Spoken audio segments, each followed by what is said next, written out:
երեք իհարկե ադրբեջանական լրատվամիջոցները հղում անելով դիվանագիտական իրենց աղբյուրներին տեղեկացրեցին, որ Ադրբեջանի նախագահը այնուամենայնիվ չի մասնակցելու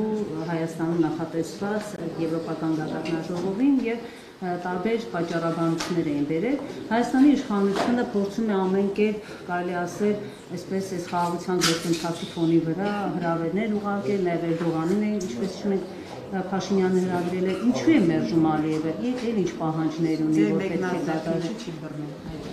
Ես նախ ուզում եմ մենք առիթը օգտագործենք եւ ես մի մեկնաբանություն կա, որը որ սպասում է ես հարցեր տայք եւ այդ մեկնաբանությունը անեի, գիտեք, որ 3 ավարտվեց Հայաստանում Եվրանեստը եւ իմ գործընկերոջ հետ հանդիպման ժամանակում նա խնդրեց ինձ, որպեսզի ես փոխանցեմ, եթե նման պատե առիթ կլինի, որ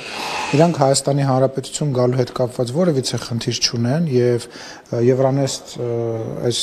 անցկացված միջոցառման իրանց չմասնակցելը պայմանավորված է զուտ այդ կազմակերպության հետ հարաբերություններով եւ իրենք որևիցե խնդիր չեն տեսնում մեր համագործակցության եւ փոխադարձ այցերի հետ կապված եւ ես նաեւ խոսել եմ այդ ընթացքում որ մենք ակնկալում ենք բոլոր նախագահների մասնակցությունը, դուք առանձնացնում եք Ադրբեջանի, Թուրքիայի, մեր անմիջական հարևանների մասնակցությունը, ես կարծում եմ, որ նախ տեղին չի առանձնացնել մեր հարևանների մասով, որովհետև իրանք մեր հարևաններն են, եթե ով մասնակցի, մեր հարևանները պետք է մասնակցեն, մենք այնուամենայնիվ ակնկալում ենք, որ բոլոր այն երկրները, որոնք որ մասնակցել են մշտապես, հնարավորություն կգտնեն Հայաստանի Հանրապետությունը այցելել այդ կարևորագույն միջոցառման ժամանակ։ Ես չեմ կարծում, որ այդտեղ պետք է տեսնել այլ տրամաբանություն, որովհետև ակնհայտ է, որ նման բան լինելու պարագայում Ադրբեջանի նախագահը կամ կասեր կամ պաշտոնական որևիցե բան կլիներ։ Այսինքն իրենք ինչ են ուզում սահմանադրություն, ով ասեց, եթե իմ գործընկերն ինձ ասում են, գիտես, մենք Եվրանեստին չենք մասնակցում, որովհետև եւ կազմակերպությունների այդ կազմակերպության հետ եւ տարբեր խնդիր կա, բայց մենք մեծ սիրով կմասնակցենք, ուրեմն պատրաստ եղեք, հարգելի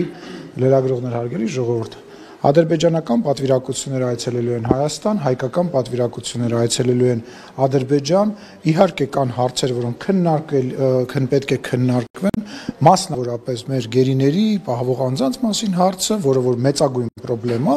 բայց այնուամենայնիվ շփումները շարունակվելու են եւ մենք այդ շփումները խորացնելու ենք եւ երբ որ ես ասում եմ մենք, ես նկատի ունեմ, որ դա նաեւ իմ ընկալմամբ իմ վերջի շփումների հետևանքով իմ ընկալումն է, որ ադրբեջանական կողմը նույն գծի վրա է։ Պարոն Սիմոնյան, բայց պաշտոնական որևէ արձագանք եղել է Թուրքիայից, Ադրբեջանից մասնակցելու։ Չէ, դուք հարց տվեցիք, ես ձեզ պատասխանում եմ, որ հրավերը բոլոր երկրներին է, որոնք որ մասնակցել են, մենք ակնկալում ենք այնուամենայնիվ, չեմ համարում, որ սա վերջնական պատասխան է, մենք ակնկալում ենք, որ թե Ադրբեջանի, թե Թուրքիայի նախագահները այդ միջազգային մեծ կոնֆերանսին, որտեղ մասնակցել են բազմաթիվ երկրների ղեկավարներ, ներկա կգտնվեն, մենք էլ ամեն ինչ կանենք, որպեսզի ապահովենք ամեն ինչ, որպեսզի իրանց համար ստեղ կեղծ տպավորություն ըստ լրատվամիջոցի, որը հողում է անում հիմնավորումներին, որով Ալիևը չի գալու Հայաստան, այն է, որ ոնց որ հարաբերությունների դեռ այն մակարդակը չի, որը թույլ է տալիս այս Գուցե չեմ բացառում։ Խաղաղության պայմանագիրը դեռ վերջնական։ Չեմ բացառում, բայց ոչ պաշտոնական բան մեկնաբանելը որքանով է ճիշտ։ Հիմա որ գար ասելու եք, ահա, հիմա էլ Ալիևն է գալիս Երևան, հիմա չի գալի ասում եք, վայ, բայց չի գալի, հիմա ո՞րն է։ անվտանգության խնդիրը։ Չգիտեմ, ես չեմ կարծում, որ նման հարց պետք է բարձրանա, մեր պաշտոնյաները նույնպես այցելել են Ադրբեջան եւ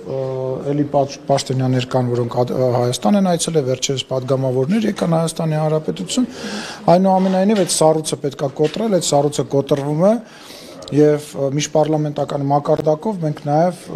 հանձնառու ենք այդ խնդիրը շատ ավելի խնդիրը շատ ավելի արագ լուծենք։ Պարոն Սիմոնյան, դուք Եվրանեստից հիշեցրեցիք եւ հայտարարություններից այստեղ Հայաստանում եվրոպացի պատգամավորները ձեզ մեղադրում էին, որ դուք 20-30 ոստիկան եք ուղարկում մարդկանց ձերբակալում են ազատ խոսքի համար, մեղադրում էին, որ ընդհանրապես հայտարարության համար կալանավորում եք մարդկանց, դա մենք չենք ասում, ընդդիմադիր լրատվամիջոցներ, դա Եվրախորհրդի պատգամավորներ է ձեզ ասում եւ ասում է այդ վիճակով դուք ինչպես եք որոշում, որ պետք է ԵՄ տեխնատու դառնա։ Ուրեմն ես նախ չգիտեմ ում մասին եք դուք ասում, ես չեմ ասում, չգիտեմ ում մասին եք ասում, ուրախ եմ որ իսպանացի падգամավորը այս բանը ասա, ես կարող եմ ձեզ ուրիշ բան ասել, որ այդ միջոցառման ժամանակ ես մասնակցել եմ նիստերից մեկին եւ լսել եմ կատարելապես հակառակ պնդումները, ես մասնավոր շփումներ եմ ունեցել պատվիրակությունների ղեկավարների եւ լսել եմ կատարապես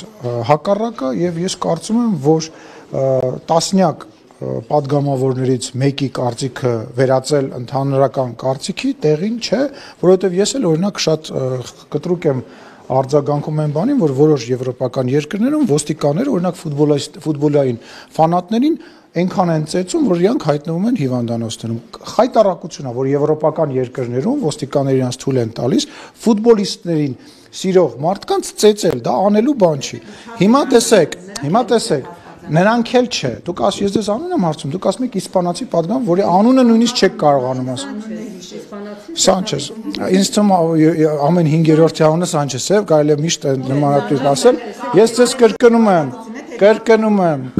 եմ, կարևորը նաև անունն է, չէ՞ Ռուզան ջան։ Պետք չի, հարցը դրա մասին չի, իմ ասածը վերաբերում էր նրան, որ տասնյակ падգամավորներ տասնյակ տարբեր կարծիքներ կարող են ունենալ, երբ որ մենք բանաձև ենք անցկացնում կամ որևիցե մի քվեարկություն է տեղի ունենում, օրինակ, չգիտեմ, Ղարաբաղից տեղահանվածների հետ կապված, Հայաստանի հայ ժողովրդի ցեղասպանության հետ կապված, տարբեր բաների, եվրոպական բազմաթիվ падգամավորներ դեմ են քվեարկում դրան, եւ դա նշանակում է, որ դա միասնական կարծիք է, որտեղ միասնական մեկ կարծիք կա, հա, մի հոգի կամ 2 հոգի կամ 3 հոգի կամ 5 հոգի կարող են ինչ-որ կարծիք ասել։ Քաղաքականների հորդորով են դեմ քվեարկել հատկապես երեկվա քաղաքական հարցերը հանձնաժողովին։ Չգիտեմ ինչի մասին եք խոսում, բայց ես գիտեմ, որ վերադարձի գերիների անհապաղ ազատագրումը։ Ես չգիտեմ ինչի մասին եք խոսում, բայց ինչի մասին եք խոսում, բայց եկեք մի բան հասկանանք, էլի, այդ որ տենց դրոշակ եք սարքել վերադարձի հետ կապված հարցը, ուզում հասկանամ, դուք կամ այդ ով որ տարածում է, որ ասում է ԿՊԱ-ականների հորդորով են դեմ քվեարկել, իրանք պատրաստ են ապահովել այդ մարդկանց հետ վերադարձը, անվտանգությունը, լուրջ եք ասում։ Այդտենց լոլո մեծ խոսալը աշխատենք միջազգային կառույցներից, հատկապես որ նույն Եվրամիության Եթե աշխատենք, լավ էլի, խնդրում եմ, եթե աշխատենք, ասում եմ, կա մարդ, որը որ հիմա կարող է հայտարարի, որ ինքը ապահովում է հայ մարդու վերադարձը Ղարաբաղի որևիցե բնակավայր։ Կա տենց մարդ, այդպես մեծ խոսալով չի, կենացներ ասելով չի։ Բնական է, որ ինչ որ ժամանակ անց, այո, ինչ որ մարդիկ Երբ որ հարաբերությունները կնորմալանան, կարող են գնալ միգուցե իրանց տներում ապրեն, եթե այդ հնարավորությունը լինի, իհարկե դա, բայց այսօր խոսալ էդի ինչ կենաց, ուզում հասկանամ ում ենք մենք բանանում ձեռք առնում, էլի լուրջ, այսինքն հիմա Ղարաբաղի բնակիչներ կան, մարդիկ կան, ուզում են այդքան Հայաստանի իշխանությունը ասում է, չէ, մի գնացեք, մենք դեմ ենք։ Հիմա չէ, ինչ որ դեպքում ինչպես եղավ, լսեք, գազայի, ուրեմն տեսեք, այ շատ լավ օրինակ բերեցիք։ Միջազգային հանրությունը հավաքվեց ու Գազայում հիմա ցեղասպանություն է տեղի ունենում։ Այ շատ լավ օրինակ բերեցիք։ Այն ինչ որ, այո, ամեն օր, ամեն Աստծո օր։ Ուրեմն այն ինչ որ դուք բերեցիք օրինակ, ամենալավագույն օրինակն է։ Ուրեմն այն մեծ խոսացող մարդիկ, քաղաքական գործիչները, իբր մեկնաբաններ, ով ինտերնետին մուտք ունի, համարում որ ինքը մեկնաբան է քաղաքական, որ մեծ խոսում են, ասենք մենք կարող ենք երկրորդ Գազան դառնայինք։ Երկրորդ Գազան, այդ ինչ պետք է անեն, այդ ոնց էր այդ իսպանացու անունը։ Սանչեսը կամ որևիցե մեկը, պետք է մի հատ բանից Մադրիդի կենտրոնից հայտարարություն աներ։ Նաչո Սանչես Ամորեն։ Պետք է մի հատ հայտարարություն աներ, կդնեին բան կանեին, Գազայի կվերածեին մեր տարածքը, թող ստից իրանց հայտարարությունները անեին։ Շատ դժգոհ եմ, չենք վերադառնում, որտեղ ես չեմ ավարտել իմ խոսքը։ Շատ դժգոհ եմ այդ հաճախակի մեր, որ մտածում ասում ենք, հեսա մենք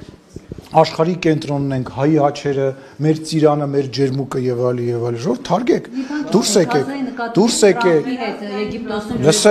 լսեք, դրանից հետո եղել են ռմբակոծություններ, դրանից հետո մարդիկ են մահացել, դուք դրանից տեղյակ չեք։ Գիտեմ, տեղյակ եմ, այս դեպքում երբ Վաշինգտոնում Թրամփի նախագահությամբ մի հատ զուգահեռներ անցկացրի, Հայաստան Ադրբեջան խաղաղության գործընթացի մասին է։ Ճիշտ ես ասում, պետք է հրաժարվեինք, ճիշտ ես ասում, պետք է ճիշտը հրաժարվել, լավ էլի խնդրում եմ։ Ուրեմն իրավիճակները տարբեր են։ Տրամպը, Պուտինը, Մերցը, Անգլիայի թագավորը, ով ուզում է լինի, պատմության մեջ բազմաթիվ տենց դեպքեր կան։ Կարող են լինել երաշխավոր եւ կարող է այո վերսկսվել պատերազմներ։ Դրա համար գոյություն ունեն այդ վկայի կարգավիճակը, այդ երաշխավորի կարգավիճակը, այդ խոսակցությունը, բայց երբևիցե որևիցե մեկին, որևիցե ձևով դա չի ապահովագրել, բայց դա չի նշանակում, որ մենք դա պետքա չանենք։ Դա չի նշանակում, որ մենք պետքա դա չանենք։ Այսինքն այդ հարցը տալը բացարձակ տեղին չէ, Կարինե ջան, կներես, բայց տեղին չէ այդ հարցը։ Համեմատություն արեցիք, ես էլ նույն ձևով համեմատություն։ Հա, բայց քո համեմատությունը չի նշանակում, որ մենք ինչու։ Թող վերջացնեմ։ Այդ համեմատությունը չի նշանակում, որ մենք այդ հնարավորությունը պետքա չօգտագործենք։ Երբ որ դու ամրագոտին մեքենայի մեջ գցում ես, դա ամենևին չի նշանակում, որ եթե վթարի ենթարկվես, դու ողջ կմնաս, բայց դա հնարավորությունը քչացնում է։ Մենք ամրագոտին գցել ենք եւ շարունակել ենք տարբեր ամրագոտիներ գցել Հայաստանի Հանրապետության անվտանգության համար։ Գալ ասել, բայց անվտանգ բան ամրագոտին գցել ես, բայց մեր հարևանը ամրագոտիով մահացավ, լուրջ խոսակցություն է։ Ոչ։ Վերադառնալով նախկին հարցին, պարոն Սիմոնյան, դուք փաստորեն շարունակում եք պնդել, որ Հայաստանում ընդդիմադիր խոսքը չի լրացվում, ընդդիմադիր падգամավորները ասում են 40 խաղբանտարկյալ։ Հարգելիս, ո՞րն է ընդդիմադիր խոսքը։ Թուրք, Դավաճան, Հողատուն,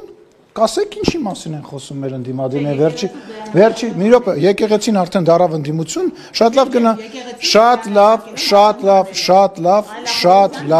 շատ լավ, օրինակ եք բերում, կվերադառնամ, պատասխանեմ ու գգամ, հա, տեղ չգնաս։